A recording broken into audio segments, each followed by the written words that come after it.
Story time. I became a stepmom at 22 and my stepkids hate me. So a little background information. I was 22 and working at Hooters, and I had this one regular who literally came in every single day that I worked. I mean, it wasn't really creepy because I did give him my schedule because he tipped really well, but that's besides the point. The one night he asked me out, and obviously I knew that he was going to pay for our dinner, so I said yes because I was hungry and I did not want to pay for food. So anyways, I go on this date and I actually end up really liking him just to find out that he is 40 years old. Fast forward a few months, we start dating, and he realizes that I still live at home with my mom and dad. So he's like, oh, like, you can move in with me, but first you need to meet my kids. And I, thought that his kids were going to be, 2 and 3 years old. No, when I went over to dinner the one night at their house, there were 4 kids who were literally all above the age 13. And every single one of the girls gave me a death stare as I sat down in my chair. For part 2.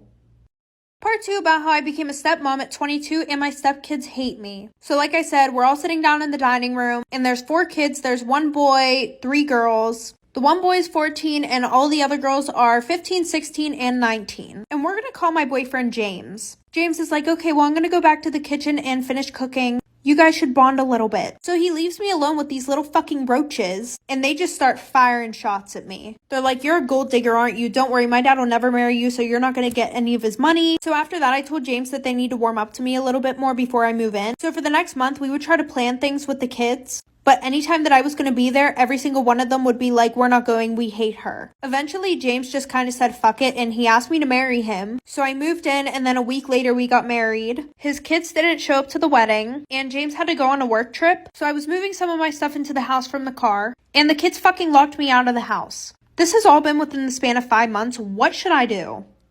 Storytime. I didn't know that I was dating my best friend's brother. So a little background information. I was 17 and a junior in high school. And I know you guys are probably thinking, how the fuck didn't you know that you were dating your best friend's brother? And we're going to call my best friend Rima, and we're going to call her brother Alex. So I had met Alex whenever I was in 5th grade. We never hung out outside of school. We were more of just friends in school. But I only met Rima last year. Also, Alex was a year older than us. Well, one of the art teachers who usually taught the senior class, she just gave birth to her baby, so they decided to mix both of our classes, aka the one that Alex was in. Well, my art teacher decided to pair us all into partners and have us do an art project. So I got paired up with Alex. Fast forward, we end up liking each other and we start dating. And usually whenever Rima and I hung out, we would always hang out over my house, because she said her family was annoying, and Alex and I would only hang out during school, for part 2.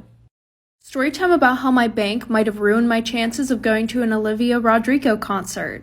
So a little background information. In December, I got tickets to Olivia's concert. I thought it would be the perfect Christmas gift for my sister and I to go to California and go to her concert, and I got 2 floor seats. So I was super excited when I gave her the tickets. We were both screaming, that we were going to be going to a concert. We had the best seats. Well, knowing that I had the tickets, I hadn't checked on them for a few months. And this concert is on May 20th of 2022. Well, a few days ago, I was going on Ticketmaster to check the tickets, and it said that they had been voided, and I had no idea why. So I was frantically trying to figure out what the hell had happened to my tickets. And I didn't want my sister thinking, oh my God, she really didn't get the tickets. So I was sending emails with Ticketmaster, and they said that somebody had filed a dispute. If you don't know what that means somebody was like, hey, that's my money, I'm taking it back. For part 2. Part 2 about why I might not be allowed to go to an Olivia Rodrigo concert. So like I said, pretty much somebody was like, hey, I want my money back, and the tickets were no longer there. Mind you, I was already charged in December, and now it's April. So I call my bank and I'm like, hey, what the fuck is going on? My money is missing. These people say they don't have it, aka Ticketmaster. And they're like, oh my God, we're so sorry. We thought that it was a fraudulent charge, so we just disputed it. So now, of course, I'm extremely pissed off and upset. So then when they realized they fucked up, they were like, okay, we'll give the money back to them. That's completely fine. And then I called Ticketmaster and I talked to somebody. They said, that's fine. Just let them know at the door that there was a mix-up. And I'm like, okay, but they're not just going to believe me, so can you send me an email saying that's what happened? And right after that, they hung up the call, and I've been trying to get a hold of Ticketmaster ever since, and they haven't been answering. So go check your tickets, and please tag Ticketmaster.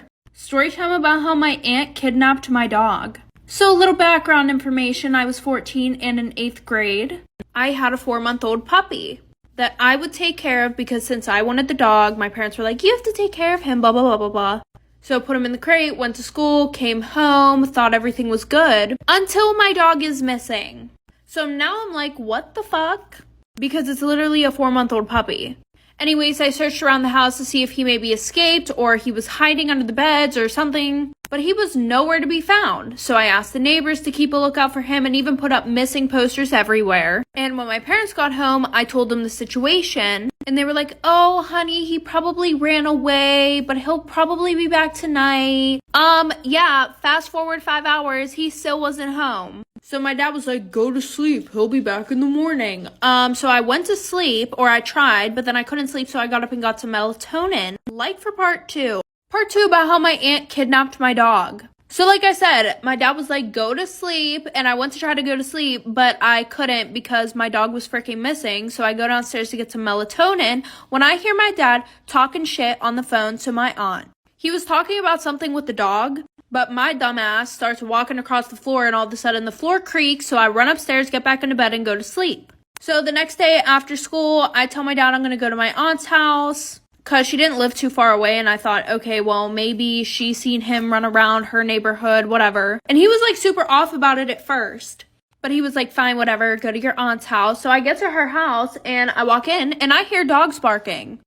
One dog, because she didn't have any fucking dogs. And I walk over to the backyard, and what do you know? My puppy is sitting in her fucking backyard. So I brought my dog home and told my dad. And he got really mad. It turns out he didn't even want the dog in the first place, so he gave her to my aunt. He apologized and we're good now, but... Part 3 about how I stole my best friend's boyfriend. So like I said, I went to the football game. She wasn't there because she had something else to do. I went up to him. I started flirting. I told him that he should break up with her and date me instead. And I also said that she was a bitch and a whole bunch of other stuff. And he was like, why would you say that about your best friend? And he was like, I would never date you. And I had a feeling this would happen. So I had photoshopped a picture of her and this guy that she sits next to in her lab class. And I showed it to him and I was like, see, she's cheating on you. So he was pissed off. He gave me his number. And the next day he came over to my house. We cuddled, watched movies, we kissed. After 3 months, Ashley found out. We hadn't talked to each other since then. But now I am 16 in 10th grade. And still with her ex-boyfriend. Funny thing though, the picture that I photoshopped with her and that guy, she's literally dating him now. So you're welcome, I guess. But anyway, she still goes around talking shit on me. I mean, who can blame her? I did steal. Story time about how my best friend waxed off my eyebrow in my sleep, so I cut her hair. So a little background information. I was 14 and in 8th grade, and my best friends and I were having a sleepover. And right before we had went to sleep, we were all talking about this one TikTok trend that was going around. It's like this trend where girls would go and put wax on their boyfriends while they were sleeping and then take it off. Well, I didn't think anything of it, so that night I went to sleep.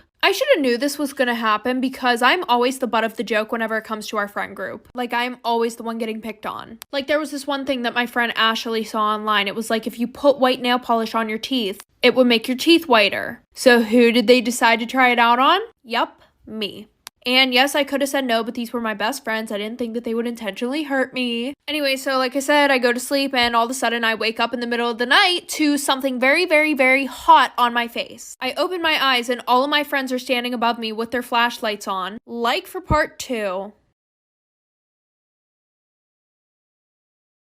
Part 2 about how my best friend waxed off my eyebrow while I was asleep, so I cut her hair. So like I said, went to sleep, didn't think anything was gonna happen, and then I wake up and all of them are standing above me with their flashlights on. And then I realized that Ashley has a stick in her hand. Once I realized that there was wax on the other end of the stick, I started screaming. So then Kelsey decides to cover my mouth. She's like, shh, it's not that bad, I promise, like, don't worry. I get up real quick, I run to the bathroom, and there's like this pink transparent wax on my eyebrow. It was about 3 a.m. and we're all sitting there trying to find ways to get this wax off of my fucking eyebrow. Well, then Amber goes, I'm tired of this, grabs it and rips it off my forehead. So I'm crying at this point. Like, I'm in 8th grade, I'm about to have my glow up, and y'all gotta ruin it with taking my eyebrow off. So nobody went to sleep for the rest of the night because they thought that I was gonna do something to them. So I acted all cool. I was like, no, it's fine, I can just draw it on. When in reality, I was going to cut this bitch's hair. Like for part 3.